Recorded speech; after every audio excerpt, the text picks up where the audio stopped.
విశాఖలో గత వైసీపీ ప్రభుత్వంపై విమర్శలు చేసిన హోంమంత్రి అనిత గత 5 సంవత్సరాల్లో రాష్ట్రంలో ఉన్న జైలు చాలా దారుణంగా ఉన్నాయని ఈరోజు విశాఖలో అరిలోవలో ఉన్న జైలును సందర్శించడం జరిగింది. ఈ మేరకు హోంమంత్రి మీడియాతో మాట్లాడుతూ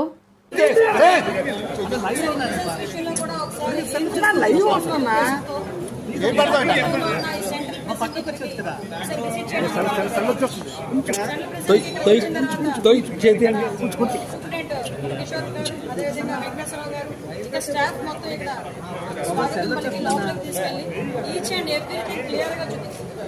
విషయం ఏంటంటే ఈ 5 సంవత్సరాల కాలంలో గత 5 సంవత్సరాల కాలంలో వ్యవస్థలన్నీ భ్రష్టు పట్టిపోయినాయని మాట్లాడే వాళ్ళు మాట్లాడితే అది రాజకీయంగా భావిస్తారు. కానీ ఇక్కడికి వచ్చిన తర్వాత మేము పర్సనల్గా కొన్ని సిచ్యువేషన్స్ చూస్తే ఇప్పటికీ కూడా పనిచేయాల్సిన పోలీస్ అన్నలకి కూడా కనీసం వసతులు లేని పరిస్థితి రోజు కనిపించింది. నేను లోపలికి వచ్చిన తర్వాత అడిగాను, స్టాఫ్ క్వార్టర్స్ కూడా ఇక్కడే ఉందండి అన్న. యాక్చువల్గా స్టాఫ్ క్వార్టర్స్ కూడా 20 సంవత్సరాలు అయిపోయింది, మినిమం మెయింటెనెన్స్ లేకుండా ఉంది. అతి ముఖ్యమైన విషయం ఏంటంటే దీని కెపాసిటీ ఇంచుమించుగా 800 కెపాసిటీ. లోపల ప్రెజెన్స్లో ఉన్న ఖైదీలు ఎవరైతే ఉన్నారో వాళ్ళు 800 మంది వరకు ఉండొచ్చు.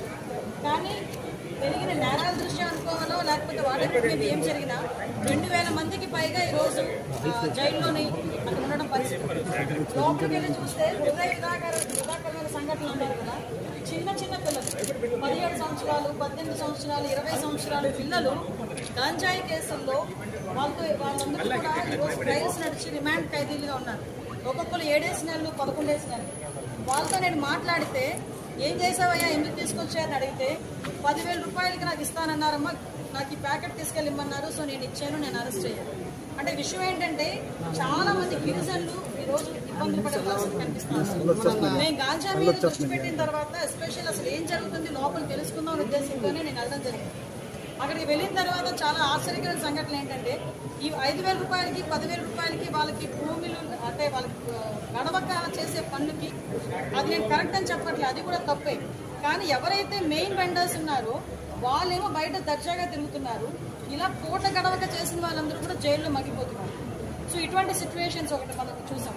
At the same time department వాళ్ళ దగ్గర నుంచి కూడా ఇక్కడ చాలా మందికి అక్కడ మంచి హాస్పిటల్కి సంబంధించి ఒక మంచి ఫెసిలిటేట్గా ఒక టెస్టింగ్ టూల్ కూడా ఒకటి వీళ్ళు సిఎస్ఆర్ ఫండింగ్లో తీసుకుని ఖైదీలందరికీ కూడా ల్యాబ్ టెస్ట్లు ఏదైతే ఉన్నాయో అవన్నీ కొంచెం దగ్గరది 76 టెస్టులు చేయడానికి వాళ్ళందరికీ కూడా అది కూడా ఈరోజు నా చేతుల మీదుగా కూడా ఓపెన్ చేయించారు. Very good side. నేను కూడా ఏం చెప్పామంటే ఎస్పెషల్లీ రూల్ బుక్లో కూడా ఉంటుంది మనకి డీఅడిక్షన్ సెంటర్స్ అనేవి ఏదైతే ఉన్నాయో ఈ డీఅడిక్షన్ సెంటర్స్ మనం బయట ఉన్న వాళ్ళకి డీఅడిక్షన్ సెంటర్స్ మనకి కేజీహెచ్లో కానీ మన మెంటల్ హాస్పిటల్లో కానీ ఎక్కడైనా మనం ఉండటం చూసాం.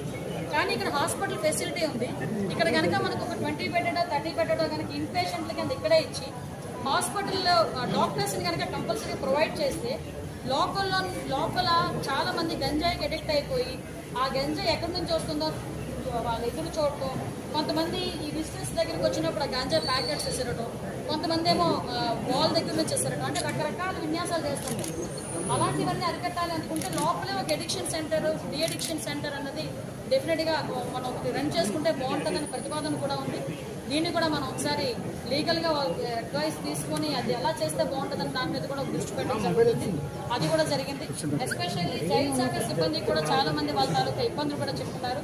ఏదైతే రెగ్యులర్ పోలీస్ డిపార్ట్మెంట్తో ఈక్వల్గా మమ్మల్ని చూడాలి, రెగ్యులర్ పోలీస్ డిపార్ట్మెంట్ వాళ్ళకి ఈఎల్స్ కూడా మాకు డెఫినెట్గా ఇవ్వాలి, వాళ్ళకి కూడా ఇంటర్ డిస్ట్రిక్ట్ ట్రాన్స్ఫర్స్ కాకుండా వాళ్ళకి జోనల్ ట్రాన్స్ఫర్స్ కాకుండా స్టేట్ వైడ్ ట్రాన్స్ఫర్స్, అందులో కొంచెం మహిళా పోలీసులు కూడా చాలా ఇబ్బంది పడే పరిస్థితి, ఇవన్నీ కూడా నా దృష్టికి తీసుకురావడం జరిగింది.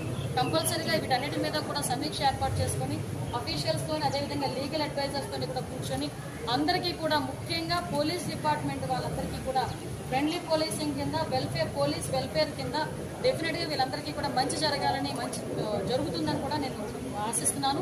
అదేవిధంగా వీళ్ళందరికీ కూడా ఫెసిలిటీస్ ఏదైతే ఉన్నాయో చాలా మంది క్వార్టర్స్ కూడా నేను చూసుకుంటాను. పోలీస్ క్వార్టర్స్ శిలావస్తులో చాలా మంది పోలీస్ క్వార్టర్స్ ఉన్నాయి. మొన్నే మీకు చెప్పాను, ఈవెన్ 5 సంవత్సరాలుగా వెహికల్స్ కొనలేదు, పోలీస్ వెహికల్స్ లేవు. ఈ రోజుకి కూడా పోలీస్ వెహికల్ ముందు వెళ్తుందంటే వెనకాల మనం పెట్టుకోవాలి. ఎందుకంటే ఎవ్రీ టైం మనం ఏదో వేగ్గా ఇది ఒక మాట ఇచ్చారు అది మనం ఏదో చేసేసాం అన్నది కాకుండా అసలు వీళ్ళ ప్రాబ్లమ్స్ ఏంటి, మనం ఎన్ని నెలల్లో చేయగలం ఈ ప్రాబ్లమ్స్, దాని ఫైనాన్షియల్ మ్యాటర్స్ ఇంక్లూడ్ అయ్యి ఉన్నాయా, నాన్ ఫైనాన్షియల్తోనే అవుతాయా, ఇలాంటి ఒక ప్లాన్ ఆఫ్ యాక్షన్ పెట్టుకొని దానికి ఒక టార్గెట్ ఆఫ్ పీరియడ్ పెట్టుకొని దానికి అనుగుణంగా ముందుకెళ్లాలన్నది అయితే నా ఆలోచన. సెంట్రల్ జైల్లో కొన్ని ఇండస్ట్రీస్ కూడా రన్ అవుతున్నాయి Yes, చూసాను. లోపల. వాటిని ఇంకా అప్గ్రేడ్ చేసే ఆలోచన, ఇంకేదైనా అంటే మెరుగైన నిపుణులతో ఏదైనా శిక్షణ ఇచ్చి తప్పకుండానండి. ఇప్పుడు విషయం ఏంటంటే నేను ఆల్రెడీ ఇప్పుడు బైండింగ్ సిస్టమ్ చేశాను. బైండింగ్స్లోని అక్కడ బైండ్ చేసిన బుక్స్ మొత్తం పోలీస్ డిపార్ట్మెంట్లో ఆల్రెడీ ఉన్న వాళ్ళందరికీ కూడా అదే ఇక్కడ నుంచి సప్లై అవుతుంది. ఈరోజు వాళ్ళు నాకు దీనికి ఒక హానర్ కింద కూడా ఒకటి ఇచ్చారు, షీట్స్ లాంటివి జైల్లో యూజ్ చేసేవాళ్ళకి. ఇప్పుడు మనం ఏదైనా చేసుకోవాలనుకుంటే ఈ ప్లాన్స్ కొంచెం మనం ఎక్స్పాండ్ చేసి మనకి బయటికి కూడా ఇప్పుడు ఫర్ ఎగ్జాంపుల్ డ్వాక్రా లేడీస్ వాళ్ళు చేసే ప్రొడక్ట్సే ఫ్లిప్కార్ట్లోని అమెజాన్లోని పెట్టి వాళ్ళకి ఒక ఉపాధి అనేది కల్పిస్తారు. సో ఇలాంటి వాళ్ళు కొంచెం స్కిల్డ్ పర్సన్స్ అన్న వాళ్ళు కూడా లోపల ఉన్నారు. వాళ్ళకి అందరికీ కూడా ట్రైనింగ్ ఇవ్వడానికి కూడా మనకి చాలా మంది టెక్నీషియన్స్ కూడా మనకి ప్రొవైడ్ చేయొచ్చు. అలా కనుక జరిగితే డెఫినెట్గా వాళ్ళకి ఆన్లైన్ షాపింగ్స్ కూడా అవైలబుల్ ఉండేటట్టుగా ఒకసారి లీగల్గా ఎలా ప్రొసీడ్ అవుతాం అన్నది దాని మీద ఆలోచించారు. మేడం ఆల్రెడీ లోపల గంజాయి కింద ఎక్కువ మంది సుమారు ఒక 1000 మంది పైగా ఉన్నారు, 1200 మంది ఉన్నారు. 1200 మంది ఉన్నారు. సో ప్రిజనర్స్ వాళ్ళే ఎక్కువ. సో ఇప్పుడు వాళ్ళు చాలా మంది, సో వాళ్ళు ఎందుకు వచ్చారని తెలియదు, నేనే చెప్తాను. సో ఇప్పుడు వాళ్ళు బయటికి వెళ్ళే పరిస్థితి లేదు, వాళ్ళ కుటుంబాలు వచ్చి తీసుకెళ్లే పరిస్థితి లేదు, బెయిల్ రాదు. సో అందులో మైనర్స్ ఉన్నారు, యువకులు ఉన్నారు. సో వీళ్ళకి ఏం చేయబోతున్నారు అంటే ఇప్పుడు జైల్లో అలా మగ్గనమైనా అంటే ఇది కూడా లీగల్ గా ఎంతవరకు నేనేంటంటే నేను వాళ్ళు చూసిన బాధని మీకు క్లియర్ గా ఎక్స్ప్లెయిన్ చేయాలి మీ ద్వారా జనాలకి. అక్కడ నేను ఒక అబ్బాయితో మాట్లాడాను, ఏంటయ్యా నువ్వు ఎందుకు నీ రోజులు బట్టి ఉన్నావంటే నాకు బెయిల్ వచ్చిందండి, బట్ నాకు షూరిటీ లేక నేను బెయిల్ ఇవ్వలేకపోయాను. ఏంటి షూరిటీ?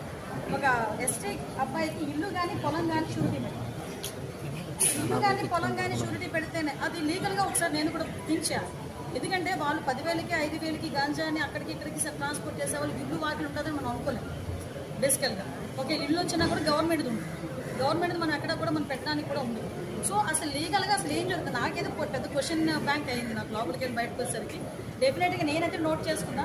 వీటన్నిటి మీద కూడా నేను విజయవాడ వెళ్ళిన తర్వాత ఒకసారి అఫీషియల్స్ అందరితో కూడా కూర్చొని ఒక సెక్రటరీ హోమ్ సెక్రటరీ గారితో కూడా కూర్చొని దీని మీద డీటెయిల్డ్ డిస్కస్ చేయాలి. ఎందుకంటే మీరు అన్నట్టు వాళ్ళకి ఆ షూరిటీ విషయంలో కనుక వెసులుబాటు ఏదైనా ఉంది అనుకుంటే కనుక డెఫినెట్గా చాలా మంది బయటకు వస్తారు. నేను మళ్ళీ చెప్పాను, అదే బయటకు వచ్చిన తర్వాత మళ్ళీ ఇదే రిపీట్ చేస్తే కనుక మీరు కొన్ని ఎవరు రక్షించే పరిస్థితి లేదు.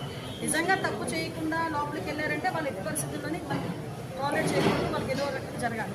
కానీ నిజంగా తప్పు చేస్తే ఎట్టి పరిస్థితులు శిక్ష పడాలి.